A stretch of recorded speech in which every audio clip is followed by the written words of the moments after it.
अस्सलाम वालेकुम स्टूडेंट्स, कैसे हैं आप लोग। उम्मीद है सब आप लोग खैरियत से होंगे। बच्चों, आज के अपने 5th लेक्चर में हम लोग क्रिटिकल अप्रिसिएशन पढ़ेंगे। ठीक है, क्रिटिकल अप्रिसिएशन।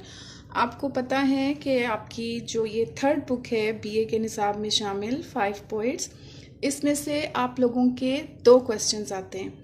जो क्वेश्चन नंबर 1 होता है वो आपको एक्सप्लेनेशन करनी होती है with reference to the context. ये आपके जो 5 डिफरेंट पोइट्स हैं, इनकी बहुत सारी पोइम्स जो हैं वो आपकी बुक में शामिल हैं। इनमें से रेंडमली किसी भी पोइम से आपको 5 डिफरेंट स्टैंजास दिए जाते हैं और उनमें से आपको कोई से 2 स्टैंजास जो हैं with reference to the context करने होते हैं। सेकंड क्वेश्चन जो आपका इस बुक में से आता है वो है आपका क्रिटिकल अप्रिसिएशन का। ठीक है, ये क्वेश्चन आपका 10 मार्क्स का होता है। इसमें क्या होता है कि आपको उन डिफरेंट पोइम्स में से कोई सी 3 पोइम्स, ठीक है, 3 पोइम्स आपको पेपर में दी जाती हैं। उनके सिर्फ टॉपिक, उनके सिर्फ टाइटल जो है वो आपके क्वेश्चन पेपर में लिखे होते हैं और आपको कहा जाता है कि right a critical appreciation on any one of them, कि इनमें से किसी एक को जो है आपने क्रिटिकली जो है वो अप्रिशिएट करना है, क्रिटिकली जो है वो एनालाइज करना है। 10 मार्क्स का जो है आपका ये क्वेश्चन होता है। ठीक है बेटा, तो आज हम अपने इसी क्वेश्चन को तैयार करेंगे कि how to write a critical appreciation, कि हमें किसी नज्म को जो है वो किस तरीके से जो है वो एनालाइज करना है। क्रिटिकल अप्रिसिएशन बेसिकली क्या है, आपकी क्रिटिकल रीडिंग है। आप उस नज्म को जो है वो क्रिटिकली रीड आउट करते हो। ठीक है, ये आपकी, इसको हम क्रिटिक भी बोलते हैं, इसको हम इवेलुएशन भी बोलते हैं। ये सारे किस चीज़ के नाम हैं? आपके क्रिटिकल अप्रिसिएशन के नाम है। आपके क्रिटिकल रीडिंग हो गया, आपकी इवेलुएशन हो गया, आपकी क्रिटिक हो गया। तो ये सारे किस चीज़ के नाम हैं? क्रिटिकल अप्रिसिएशन के। अब क्रिटिकल अप्रिसिएशन कैसे लिखी जाती है वो हमें समझने से पहले ज़रूरी है कि हमें पता हो कि क्रिटिकल अप्रिसिएशन है क्या चीज़, क्रिटिकल अप्रिसिएशन कहते किसे हैं, व्हाट इज़ क्रिटिकल अप्रिसिएशन। ठीक है, जो पहली चीज़ हमें समझनी है, what is critical appreciation. Critical का जब हम लफ्ज़ पढ़ते हैं तो हमारे जहन में जो पहला वर्ड आता है वो है क्रिटिसिज्म। ठीक है, जिसको हम उर्दू में बोलते हैं तनकीद। और हम तनकीद को जो है एक नेगेटिव मीनिंग में लेते हैं। तनकीद से मुराद हम लेते हैं कि ख़राबियाँ ढूंढना, बुराइयाँ ढूंढना। हम उर्दू में एक जुमला इस्तेमाल करते हैं ना कि जी वो तो मेरे ऊपर हर वक्त जो है तनकीद करता रहता है। तनकीद करना मतलब कि भाई हर वक्त मेरे अंदर ख़राबियाँ, खामियाँ, बुराइयाँ ढूंढता रहता है। लेकिन असल में ये जो क्रिटिकल है, इसका मतलब बुराइयाँ ढूंढना नहीं होता। क्रिटिकल का मतलब यहाँ पे खामियाँ ढूंढना नहीं है। Critical stands for careful. ठीक है, क्रिटिकल का क्या मतलब है? मोहतात, एहतियात से, पूरे तवज्जो और ध्यान के साथ जब आपने उस नज़्म को पढ़ना और समझना और अप्रिशिएट करना है तो उसको हम कहते हैं क्रिटिकल एनालिसिस। ठीक है ना, क्रिटिकल मीन्स केयरफुल, पूरा मोहतात होकर, पूरे तवज्जो के साथ। और अप्रिसिएशन का मतलब क्या होता है? वैल्यूएशन। वैल्यूएशन, एस्टिमेट या रिकग्निशन। किस चीज़ की रिकग्निशन करनी है हमें? उसके मेरिट की, उसकी एक्सेलेंस की, कि ये नज़्म जो है वो कितनी शानदार है, कि इसमें क्या क्या जो हैं वो एस्पेक्ट्स हैं, क्या क्या जो हैं वो इसकी खूबियाँ हैं। इसको हमने एस्टिमेट करना है, इसका अंदाज़ा लगाना है हमने कि किस तरह से ये नज़्म जो है वो लिखी गई है। उसको वैल्यूएट करना है, यानी कि हमने उसकी जो है वो मेरिट तय करना है, उसकी खूबियाँ, उसका मेयार तय करना है कि ये किस मेयार की नज़्म जो है ना वो लिखी गई है। अप्रिसिएशन का क्या मतलब होता है कि हमें उसका मेयार जांचना है, हमने उसको एनालाइज करना है। ठीक है, और क्रिटिकल मतलब कि हमने उसको बहुत एहतियात के साथ, बहुत केयरफुली जो है वो हमने उस नज़्म को पढ़ना और समझना है। सिर्फ हमने उसको फॉर प्लेयर सीक नहीं पढ़ना है, हमने सिर्फ उसको खुशी लेने के लिए और मज़ा लेने के लिए नहीं पढ़ना है, बल्कि हमने उसको इस तरीके से पढ़ना है कि उसके मुख्तलिफ पहलू हमें समझ आ जाएं और हम जज कर सकें और हम ये जांच सकें और हम ये तय कर सकें कि ये नज़्म जो है वो किस मेयार की लिखी गई है। ठीक है बेटा, आपको पता चल गया है कि क्रिटिकल अप्रिसिएशन का क्या मतलब है। फिर जो दूसरी बात आपने जहन में रखनी है कि जब हम इस नज़्म की जो है वो इवेलुएट करेंगे, जब हम इसको जो है क्रिटिकली एनालाइज करेंगे, जब हम इसको एस्टिमेट कर रहे होंगे, तो हमें क्या करना है? ये सारा एनालिसिस हमारा ऑब्जेक्टिव होना चाहिए। ऑब्जेक्टिव का क्या मतलब है यहाँ पे? कि हमने we have to detach our self from it, कि हमें अपनी ज़ात को जो है ना वो साइड पे रखना है। हमें अपनी ज़ाती पसंद नापसंद, हमारी जो लाइकिंग और डिसलाइकिंग है वो हमने सारे जो है अपनी साइड पे रख देनी है। जब हमने इस नज़्म का एनालिसिस करना है, जब हमने इसको क्रिटिकली एवेलुएट करना है, तो हमने देखिए ना बाज़ों का ऐसा होता है कि कोई शायर जो है वो मुझे पसंद है, ठीक है, और कोई शायर जो है वो मुझे पसंद नहीं है। अब ये तो नहीं है ना कि जो शायर मुझे पसंद नहीं है और मैं अगर उसकी नज़्म को करने बैठूंगी क्रिटिकली एवेलुएट, तो मैं क्या करूँ कि उसमें सारी जो है ना वो नेगेटिव बातें लिखती जाऊँ और सारी जो है उसके नेगेटिव पॉइंट्स निकालती जाऊँ और सारी उसमें खामियां और ख़राबियां ढूंढती जाऊं। तो मतलब ये होगा कि मैं बददियानती कर रही हूँ, मतलब ये होगा कि मैं ऑब्जेक्टिव एनालिसिस नहीं कर रही हूँ, ठीक है ना, क्योंकि मैं तो अपनी ज़ात को उसमें शामिल कर दिया। या ये बात है कि अगर चलो मुझे पोइट का नहीं भी पता है, ना वो मुझे पसंद है ना वो मुझे नापसंद है, मेरी उसके साथ कोई किसी किस्म की जो है वो लाइकिंग और डिसलाइकिंग का ताल्लुक नहीं है, लेकिन मैं क्या करती हूँ कि अगर मैंने एक नज़्म पढ़ी है और वो मुझे पसंद आई है, ठीक है, और हो सकता है कि वही नज़्म अगर आप पढ़ो तो आपको पसंद ना आए। हर बंदे की पसंद तो डिफरेंट होती है ना। या मैं एक नज़्म पढ़ती हूँ जो कि मुझे बिल्कुल पसंद नहीं आती है, और फिर मैं उस नज़्म जो मेरी उसके बारे में पसंद थी या जो मुझे अगर वो नापसंद आई थी, तो मैं उसके हिसाब से जो है ना उसको इवेलुएट करना शुरू कर दूँ, अपनी चॉइस के अकॉर्डिंग जो है ना उसको अप्रिशिएट करना शुरू कर दूँ। तो ये भी गलत बात है, मुझे ये नहीं करना। चाहे वो नज़्म मुझे पसंद आई है, चाहे वो नज़्म मुझे नापसंद आई है, चाहे वो नज़्म मुझे अच्छी लगी है, उसको पढ़कर मुझे मज़ा आया है या मुझे मज़ा नहीं आया, लेकिन जब मुझे उसे क्रिटिकल अप्रिशिएट करने को कहा गया है तो मैंने क्या रहना है, ऑब्जेक्टिव, कि मुझे सिर्फ ये बताना है कि जो जो कुछ मुझे उस नज़्म में नज़र आया है, ठीक है, जो जो कुछ मुझे उस नज़्म में मिला है वही मैंने आपको पूरी ईमानदारी के साथ, पूरी दियानतदारी के साथ जो है वो बयान कर देना है। ठीक हो गया बेटा। तो वो जो हमारा केयरफुल जो हमारा एनालिसिस है, वो जो हमारा केयरफुल इवेलुएशन है, इट मस्ट बी ऑब्जेक्टिव। अब तीसरी बात जो है मैं आपको बताऊं कि बेसिकली क्रिटिकल एप्रिसिएशन में हम करते क्या हैं कि we focus on two things. One thing क्या है, कंटेंट, और सेकंड थिंग क्या है, स्टाइल। कंटेंट मींस जो आपकी नज़्म है उसमें कहा क्या गया है। कंटेंट का क्या मतलब है कि शायर कह क्या रहा है, और स्टाइल मींस कि जो वो कह रहा है वो किस अंदाज में कह रहा है। समझ आ रही है बेटा। हमें जब हम क्रिटिकल एप्रिसिएशन कर रहे होते हैं तो we have to focus on two things, one is content और second is style. Content means meanings, कि वो जो नज़्म है उसके मीनिंग्स क्या है, उसका मतलब क्या है, उसमें क्या बात कही जा रही है। और स्टाइल मींस आपकी टेक्निक्स हो जाती हैं, ठीक है ना, आपकी लैंग्वेज हो जाती है कि किस किस्म की लैंग्वेज इस्तेमाल की गई है, किस अंदाज में इस्तेमाल की गई है। और जब हम टेक्निक्स को देखते हैं, जब हम लैंग्वेज को देखते हैं, तो और जब हम स्टाइल को देखते हैं तो वो हमारा क्या कहलाता है, स्टाइलिस्टिक एनालिसिस, ठीक है। और जब हम कंटेंट को देखते हैं, जब हम ये देखते हैं कि बात क्या की गई है, मैसेज क्या दिया गया है, तो फिर वो हमारा क्या हो जाता है, सिमेंटिक एनालिसिस। तो in other words I can say कि when we do semantic analysis plus stylistic analysis, ठीक है, जब हम इन दोनों एनालिसिस को करते हैं फिर हमारा क्या कहलाता है, वो critical appreciation.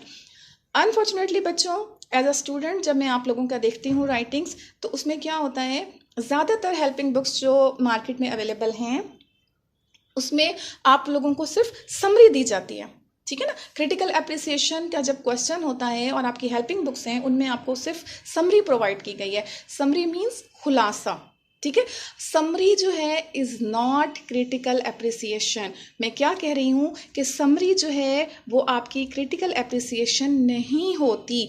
Summary is just a part of critical appreciation.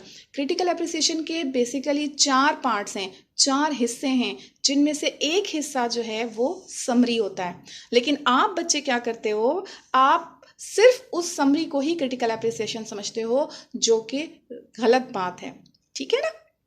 तो हमें क्या करना है कि हमें सिमेंटिकली भी देखना है और हमने स्टाइलिस्टिकली भी देखना है। हमने ये भी देखना है कि क्या कहा गया है और हमने ये भी देखना है कि किस तरीके से कहा गया है। समझ आ गई बच्चों यहाँ तक। तो अब हम देख रहे हैं कि हमारी क्रिटिकल एप्रिसिएशन क्या होती है। बेसिकली ये एक जायज़ा होता है, ठीक है। हम नज़्म का जायज़ा लेते हैं, या नज़्म हो या नस्र हो, जब हम उसका जायज़ा ले रहे होते हैं बहुत एहतियात के साथ और बहुत ऑब्जेक्टिव होकर, ठीक है, बिल्कुल यानी गैर जानिबदार होकर, तो वो हमारी क्रिटिकल एप्रिसिएशन होती है, और उसमें ना सिर्फ हम ये देखते हैं कि मीनिंग्स क्या हैं, मैसेज क्या है, थीम क्या है, बल्कि हम ये भी देखते हैं कि स्टाइल कौन सा यूज़ हुआ है।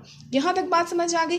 अब हमारा जो सेकंड पॉइंट है वो है कि how to write a critical appreciation. ठीक है, जब हमने समझ लिया है कि क्रिटिकल एप्रिसिएशन क्या चीज़ है, फिर हमने दूसरी बात जिसके ऊपर आना है वो है कि how to write a good critical appreciation, कि एक क्रिटिकल एप्रिसिएशन जो है वो कैसे लिखी जाती है। क्रिटिकल एप्रिसिएशन जो है वो आपकी उसके 4 पॉइंट्स हैं। ठीक है, उसके आपके 4 पॉइंट्स हैं। पहला पॉइंट क्या है मेरा बच्चा, वो है इंट्रोडक्शन। क्रिटिकल एप्रिसिएशन का पहला पॉइंट जो है वो कहलाता है इंट्रोडक्शन। आप लोगों ने देखें, यहाँ पे मैंने पॉइंट दिया हुआ है और यहाँ पे मैंने इसको हेडिंग की तरह लिखा हुआ है, लेकिन आप लोगों ने जब इसको अटेम्प्ट करना है पेपर में तो आप लोगों ने पॉइंट्स नहीं देने हैं, इसकी हेडिंग्स नहीं बनानी है, इसको अलग अलग से इस तरह से चंक्स में डिवाइड नहीं करना है। आप लोग इसको सिर्फ एक सिंपल एसे की शक्ल में लिखेंगे, आप लोग इसको एक सादा अंदाज में लिखेंगे जैसे आप एसे लिखते हो अपना। आप लोगों ने बस क्या करना है कि आप लोगों ने इसको पैराग्राफ में डिवाइड कर देना है। ठीक है, तो सादा जिस तरह पैराग्राफ्स होते हैं, जब आप ऐसे लिखते हो तो आपने उसी अंदाज में लिखना है, और आपने उसको नंबरिंग नहीं देनी है, कोई उसको अलग से हेडिंग नहीं बनानी है, कोई मार्कर नहीं यूज़ करना है। तो जो आपका पहला पैराग्राफ होगा, जिसको मैं इंट्रोडक्शन का नाम दे रही हूँ, उसमें बेसिकली हम क्या कर रहे होते हैं, general description of the poem.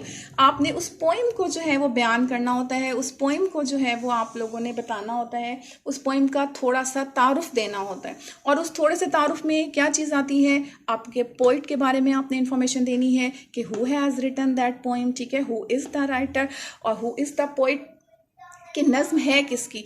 और जो भी आपका पोइट है, मिसाल के तौर पर अगर आपका वर्ड्सवर्थ है, या अगर आपका जॉन कीट्स है, या आपका शेली है, या आपका कॉलरिज है, या जो भी आपका पोइट है, तो आपने 1-2 लाइंस जो हैं वो उस पोइट के बारे में भी लिखनी है। फॉर एग्जाम्पल, आपके 5 पोइट्स में एक नज़्म है सॉलिटरी रीपर। अगर आपको पेपर में वो सॉलिटरी रीपर जो है वो अटेम्प्ट करने को दी जाती है, तो आप पहली लाइन उसके बारे में क्या लिखोगी कि it is written by William Wordsworth. ठीक है, ये पोइट के बारे में हो गया। और विलियम वर्ड्सवर्थ के बारे में कहा जाता है कि वो वर्शिपर ऑफ नेचर था।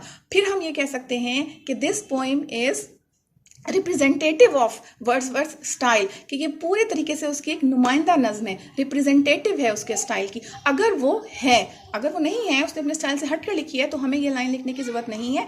लेकिन हम जनरल डिस्क्रिप्शन में क्या करते हैं, हम पोइट के बारे में बताते हैं कि हु इज़ द पोइट, और हम उस पोइट के बारे में मज़ीद 1-2 लाइन्स में थोड़ा सा और इन्फॉर्मेशन भी देते हैं। और सेकंड चीज़ जो जनरल डिस्क्रिप्शन में आएगी वो हमारी नज़्म का टाइटल होगा, जो उसका मौजू होता है, जो टाइटल होता है, उसको हमें थोड़ा सा एक्सप्लेन करना है कि ये टाइटल जो है वो कौन सी नज़्म है जिसको हम क्रिटिकली एवेल्युएट कर रहे हैं, उस टाइटल को पढ़ने से हमें क्या समझ आता है, इस टाइटल में हमें क्या बताया गया है। तो ठीक है बच्चों, जो पहला पॉइंट है, जो पहला पैराग्राफ बनेगा, जो पहला पार्ट है क्रिटिकल एप्रिसिएशन का, वो होता है आपका इंट्रोडक्शन का। उसके बाद जो सेकंड चीज़ है, जो सेकंड पार्ट है आप लोगों की क्रिटिकल एप्रिसिएशन में जो चीज़ शामिल होती है वो है आपकी समरी। ठीक है, वो समरी जो है वो आप लोग असल में लिखते भी हो पेपर में, और आप लोग जो है वो सिर्फ यही समरी ही सिर्फ जो है ना वो शामिल करके समझते हो कि हमारी जो है ना वो क्रिटिकल एप्रिसिएशन हो गई है। दरअसल आपकी समरी जो है वो सिर्फ आपका एक पार्ट बनाती है आपकी क्रिटिकल एप्रिसिएशन का। समरी किसे कहते हैं बेटा, खुलासे को।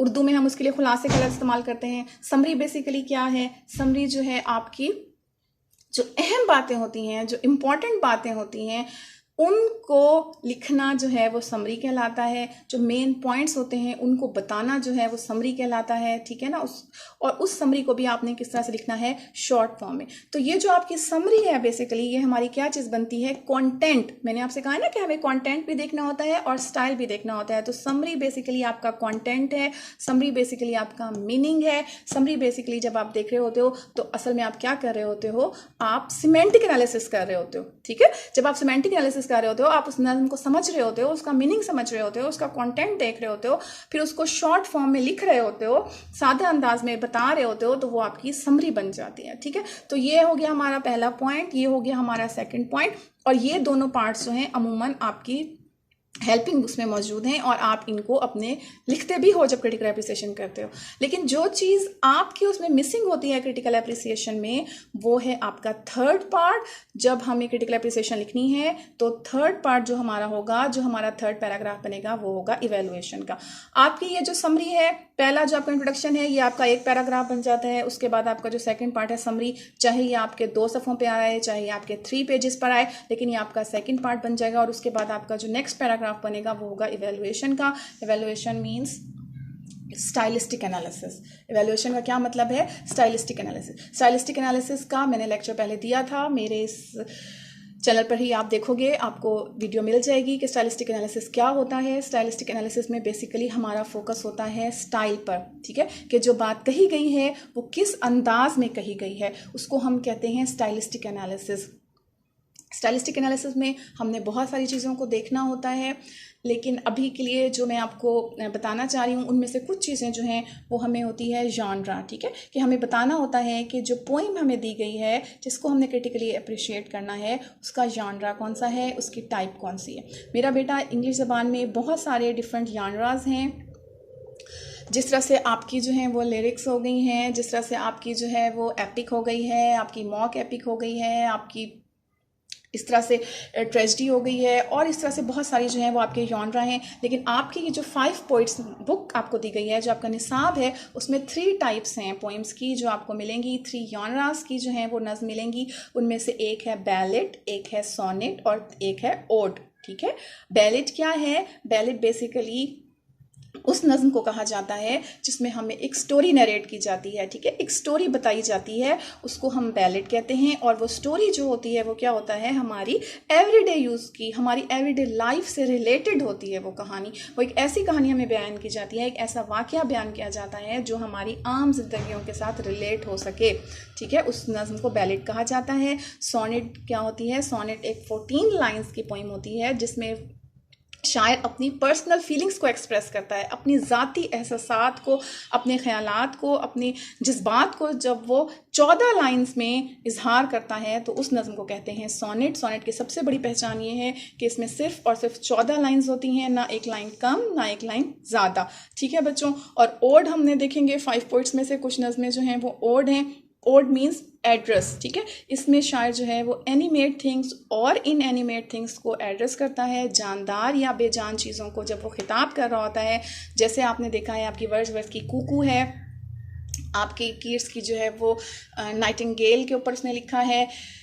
तो इस तरीके से इसने एक ग्रेशियन अर्न के ऊपर लिखा है। तो ये सारी चीज़ें जो हैं हम देखते हैं कि जिसमें वो एड्रेस कर रहा होता है, खिताब कर रहा होता है किसी जानदार या बेजान चीज़ को, तो हम उसको ओड कहते हैं। तो हमें जो पहली चीज़ बयान करनी होती है जब हम उसको क्रिटिकली इवेलुएट कर रहे होते हैं कि हमारी नज़्म का जॉनरा कौन सा है, हमारी नज़्म की टाइप कौन सी है, इधर इट इज़ बैलेड और सोनेट और ओड। तो हम सिंपल सिर्फ एक लाइन ऐड कर देते हैं कि इट इज़ अ बैलेड, ठीक है, या हम लिख देते हैं कि इट इज़ अ सोनेट, या हम लिख देते हैं इट इज़ अ ओड। आपको वहाँ पे इनकी डेफिनेशन नहीं देनी, आपको ये नहीं बताना कि बैलेड क्या है, आपको ये नहीं बताना है कि सोनेट क्या है, आपको ओड नहीं बताना है, आपको इनकी तफसील में नहीं जाना है, आपको इनकी डेफिनेशन नहीं देनी है। आपको क्या करना है? सिर्फ एक सादा जुमला बनाना है जिसमें आप ये बताओगे कि जो नज़्म आपको दी गई है वो बैलेड है, सोनेट है या ओड है। फॉर एग्जांपल आपको पेपर में जो है वो सॉलिटरी रीपर वर्ड्सवर्थ की दे दी जाती है, तो आप एक सादा सा छोटा सा जुमला ऐड कर दोगे कि इट इज़ अ बैलेड।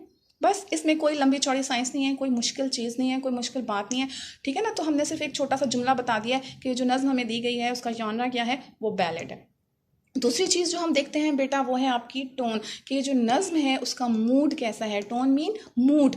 आपको पता है ना, जैसे कुछ नज़्में हम पढ़ते हैं तो वो उसमें शायर ने इतनी ज़्यादा अपनी उदासी वाली कैफियत बताई हुई होती है, इस तरह से अपने गम का इजहार किया हुआ होता है कि उसको पढ़ने से ही हमारे ऊपर जो है ना वो एक उदासी वाली कैफियत तारी हो जाती है। कुछ नज़्में ऐसी होती हैं जिनमें एक बहुत जोश होता है, एक जज्बा होता है, और उनको पढ़ने से जो है वो हमारे अंदर भी जो है एक नई एनर्जी जो है वो पैदा हो जाती है। और कुछ नज़्में ऐसी होती हैं जिसमें शायर जो है वो अपनी खुशी का जो है वो इजहार करता है और वो बड़ी एक जॉयफुल मूड में जो है वो लिखी जाती है। तो हमने सेकंड चीज़ जो नोटिस करनी होती है वो होती है कि इस पोइम की टोन कैसी है, इस पोइम का जो है वो मूड कैसा है। इधर इट इज़ सैड और जॉयफुल और आयरॉनिक। आयरॉनिक मीन्स तंजिया, जॉयफुल मीन्स खुशी से भरपूर, और सैड मीन्स उदास। तो हमने ये बताना होता है कि the tone of the poem is joyful. सादा सा जुमला है, आसान सा जुमला है। बेटा मैं ये जो आप लोगों को लेक्चर्स देती हूँ ये बहुत मैं कोशिश करती हूँ कि बहुत ही ज़्यादा सादा इनको रखूँ, बहुत ही ज़्यादा छोटी छोटी बातों को आपको एक्सप्लेन करूँ, क्योंकि मुझे ऐसे लगता है कि हमारा जो सारा सराइकी बेल्ट है इसमें इंग्लिश बहुत सारे बच्चों के लिए जो है बहुत एक मुश्किल चीज़ है, बहुत एक मुश्किल सब्जेक्ट है। तो मैं ये चाहती हूँ कि जब आप मेरा लेक्चर सुने तो आपको हर चीज़ जो है वो बहुत आसानी से समझ आ जाए, बजाय इसके कि मैं आपको सिर्फ इंग्लिश में बोलती जाऊँ और सारा अपनी इल्मियत और अपनी यानी काबिलियत का आपके ऊपर रोब डालूँ, तो उसका कोई फ़ायदा नहीं होगा अगर वो मैं बात आपको समझा ना सकूँ। इसलिए मैं उर्दू ज़बान इस्तेमाल करती हूँ और बहुत आसान से आसान तर जो है अंदाज़ अपनाने की कोशिश करती हूँ, ताकि आप लोगों को बात जो है वो समझ आ जाए। तो यही टोन का मैंने आपको बताया है कि हमने एक सादा सा जुमला लिख देना है कि the tone of the poem is ironical, अगर वो आयरॉनिकल है।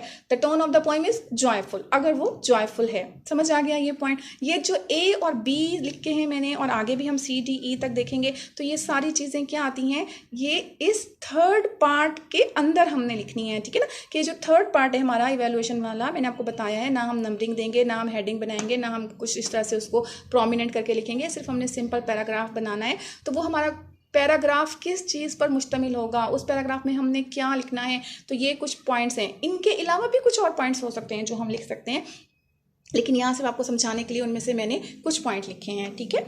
उसके अलावा हमने देखना होता है पॉइंट ऑफ व्यू, कि ये जो नज़्म लिखी गई है ये किस पॉइंट ऑफ व्यू से लिखी गई है।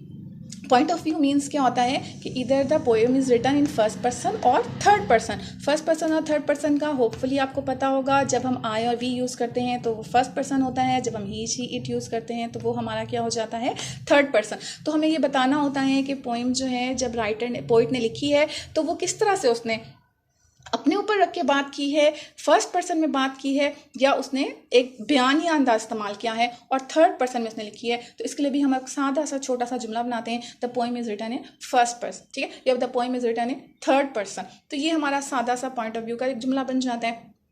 फिर जो चौथी चीज़ होती है जो हमारे इसी एवेलुएशन में आती है, एवेलुएशन के अंडर ये सब कैटेगरी है एवेलुएशन की, ठीक है ना। लैंग्वेज जो है वो सब कैटेगरी है एवेलुएशन की। इसमें हमने लैंग्वेज को देखना होता है, लैंग्वेज कैसी इस्तेमाल हुई है, जो पोएम आप पढ़ रहे हो उसकी ज़बान कैसी है। तो जब हम लैंग्वेज देखते हैं बेटा, तो लैंग्वेज में बेसिकली हमारा फोकस दो चीज़ों पर होता है। एक चीज़ होती है हमारी डिक्शन, डिक्शन मीन्स आपकी चॉइस ऑफ वर्ड्स, आपकी वोकैबुलरी, ठीक है, कि जो शायर ने अल्फाज इस्तेमाल किए हैं वो किस किस्म के हैं।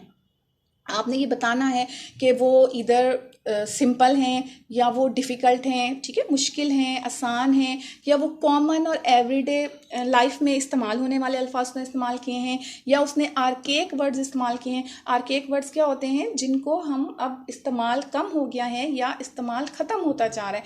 ये अगर आप मेरी पहले वीडियो देखो जिसमें मैंने स्टाइलिस्टिक एनालिसिस का बयान किया है, आपको यहाँ पे मिल जाएगी इसी चैनल पर, तो उसमें आपको ये सारी चीज़ें समझ आ जाएंगी। मैंने स्टाइलिस्टिक एनालिसिस को जो है वो बहुत इन डिटेल किया है, तो ये जो इवेलुएशन वाला पार्ट है वो वहाँ पे भी आपको समझ आ जाएगा। तो बहरहाल डिक्शन को हमने क्या देखना है कि कौन से किस किस्म के अल्फाज इस्तेमाल हुए हैं, आसान हैं, मुश्किल हैं, आम जिंदगी में इस्तेमाल होने वाले हैं, या आर्केक हैं। तो हमने सिंपल सा जुमला बनाना है कि the diction of the poem is very simple, ठीक है, the word choice of the poem is very appropriate, बहुत मुनासिब है, ठीक है, the poet has use very simple vocabulary. तो ऐसे छोटे छोटे हम सादा से जुमले जो हैं वो बना सकते हैं जब हम लैंग्वेज को फोकस करके डिक्शन को देख रहे होते हैं। दूसरी चीज़ जो हम लैंग्वेज में ही देखते हैं वो है मेरा बेटा टेक्निक्स, कि कौन कौन सी टेक्निक्स, कौन कौन से रिसोर्सेज जो हैं वो आपके पोइट ने यूज़ किए हैं to enhance the beauty of his poem. अपनी खूबसूरती को बढ़ाने के लिए जो है ना उसने कौन कौन सी टेक्निक्स यूज़ की हैं। There are so many techniques that are called literary devices, हम इनको लिटरेरी डिवाइसेस भी कहते हैं। बहुत सारी टेक्निक्स होती हैं, ये मैं आप लोगों को सजेस्ट करूंगी कि आप लोग मेरी पुरानी वीडियो देख लो, तो उसमें मैंने काफ़ी सारी बताई भी हैं। उसमें हमने देखना होता है कि अगर मेटाफर कोई इस्तेमाल हुआ है, ठीक है, मेटाफर मीन्स इस्तारा, सिमिली अगर कोई इस्तेमाल हुई है तो हमने बताना है। एलुजन अगर कोई इस्तेमाल हुआ है, एलुजन मीन्स रेफरेंस इमेजरी है, कोई अगर आपका सिंबल जो है वो यूज़ हुआ है। इसके अलावा आपकी एलोट्रेशन है, आपकी इसके अलावा एसोनेंस है, तो इसके ये बहुत सारी चीज़ें हैं, आपकी आयरनी है। तो हमने ये देखना होता है कि इनमें से कौन कौन सी टेक्निक्स जो हैं वो आपके राइटर ने इस्तेमाल की हुई हैं। अगर कोई टेक्निक इस्तेमाल की हुई है, ये नहीं होता है कि हर नज़्म में आपको हर चीज़ ही मिल जाए और एक राइटर ने सारी टेक्निक इस्तेमाल की होंगी, ऐसा कभी नहीं होता है। हर पोइट जो है वो 2 3, कोई 1 आदि 2, ऐसे कुछ ने 2 इस्तेमाल की होंगी, किसी ने 1, किसी ने 3, किसी ने कोई टेक्निक नहीं इस्तेमाल की होगी। तो हमने सिर्फ ये देखना होता है कि उसने कौन कौन सी और कितनी टेक्निक इस्तेमाल की है। लेकिन जब हम उसको लिखेंगे तो हमने सिर्फ ये नहीं बता देना है कि जी उसने मेटाफर यूज़ किए हुए, हमने ये भी बताना है कि he has used many metaphors very beautifully, बल्कि हमने साथ में उसकी एग्जाम्पल भी देनी होती है। हमने जो है वो साथ में ये भी बताना होता है कि जब हम कह रहे हैं कि उसने मेटाफर यूज़ किया है, तो वो जो आपकी पोइम है, जिस लाइन में जो है वो मेटाफर इस्तेमाल हुआ होगा, हमने वो मेटाफर जो है एग्जाम्पल भी साथ में देनी है, ठीक है ना। अगर हम कहते हैं कि उसने सिमिली यूज़ की है, तो हमने जो है वो सिमिली का जो है वो भी बताना है, ठीक है। हमने साथ में उसकी एग्जाम्पल भी देनी है। अगर हमें वो एग्जैक्ट लाइन जो है वो याद आ जाती है, अगर हमें उस पोइम की एग्जैक्ट लाइन मिल जाती है, तो बहुत ही अच्छी बात है। अगर हमारे जहन में है तो हम पूरी वो लाइन ही लिख देंगे।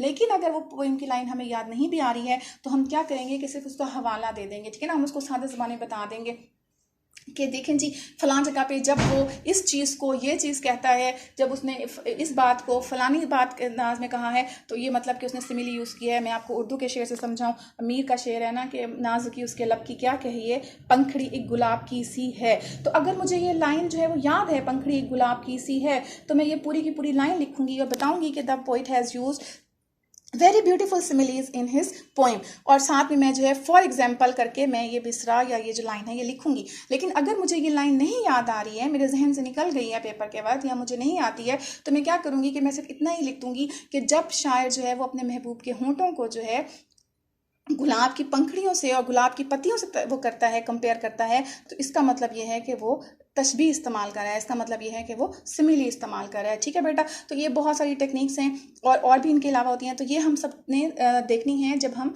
लैंग्वेज क्यों कर रहे होते हैं। और लैंग्वेज हमने कब देखनी है, जब हम इवेलुएशन का अपना पैराग्राफ लिख रहे होते हैं, ठीक है। ये हमारा थर्ड पार्ट है। इसके अलावा बेटा हमने इसी इवेलुएशन में हमने क्या चीज़ देखनी होती है, कॉन्टेक्स्ट। कॉन्टेक्स्ट क्या होता है, बैकग्राउंड, ठीक है, आपकी बात का पस मंज़र। ये मेरा बच्चा बहुत ही ज़रूरी बात है। जब भी आप किसी नज़्म को पढ़ रहे होते हो या आप उसको समझना चाहते हो, तो उसके लिए सबसे ज़रूरी बात यह है कि आपको उस बात का पस मंज़र पता हो, आपको उस बात का बैकग्राउंड पता हो। और इस बैकग्राउंड में ना दो चीज़ें आती हैं। एक तो आपको शायर के हालात पता हो, आपको पता हो कि उसकी ज़िंदगी में किस तरह के हालात थे, उसकी ज़िंदगी में किस तरह के वाक़यात हुए हैं।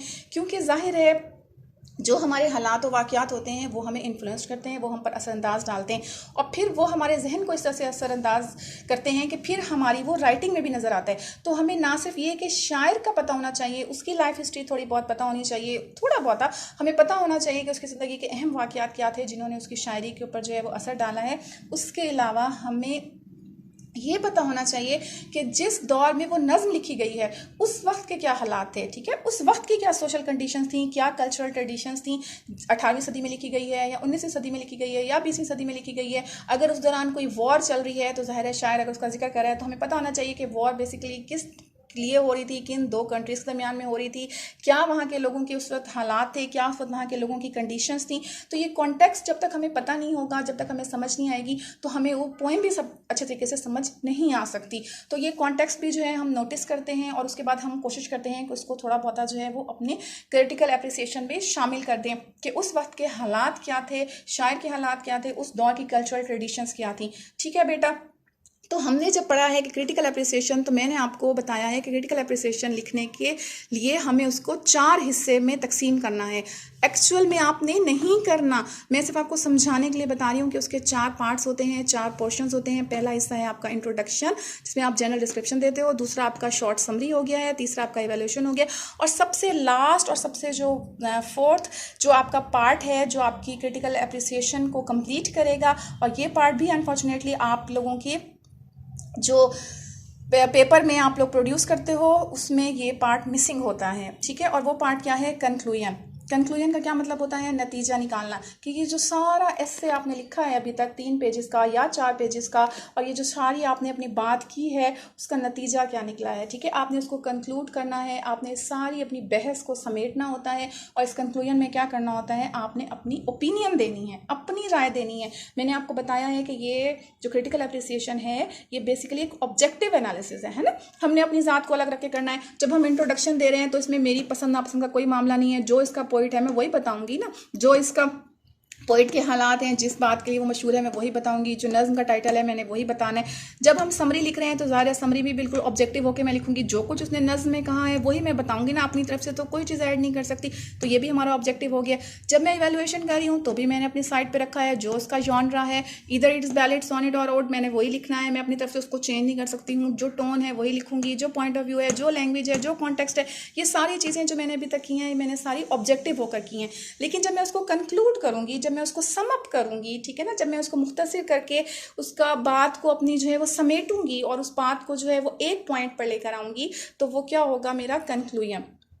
और कंक्लूजन में मैंने क्या करना है, अपनी पर्सनल ओपिनियन देनी है कि क्या ये पोइम जो है वो वर्थ रीडिंग है, क्या ये पोइम जो है वो यानी बहुत एक इसको हम शानदार पोइम कंसीडर कर सकते हैं, या हम इसको जो है वो एक बेस्ट पोइम वर्ड्सवर्थ की कंसीडर कर सकते हैं, या किसी भी पोइट की जिसकी भी है, या ये जो है एक रिप्रेजेंटेटिव पोइम हम कह सकते हैं, या ये पोइम जो है वो अच्छी है या बुरी है, या ये पोइम जो है वो हम पे असरअंदाज हो सकती है। तो ये सारी चीज़ें जो है वो हमारे कंक्लूजन में आती हैं।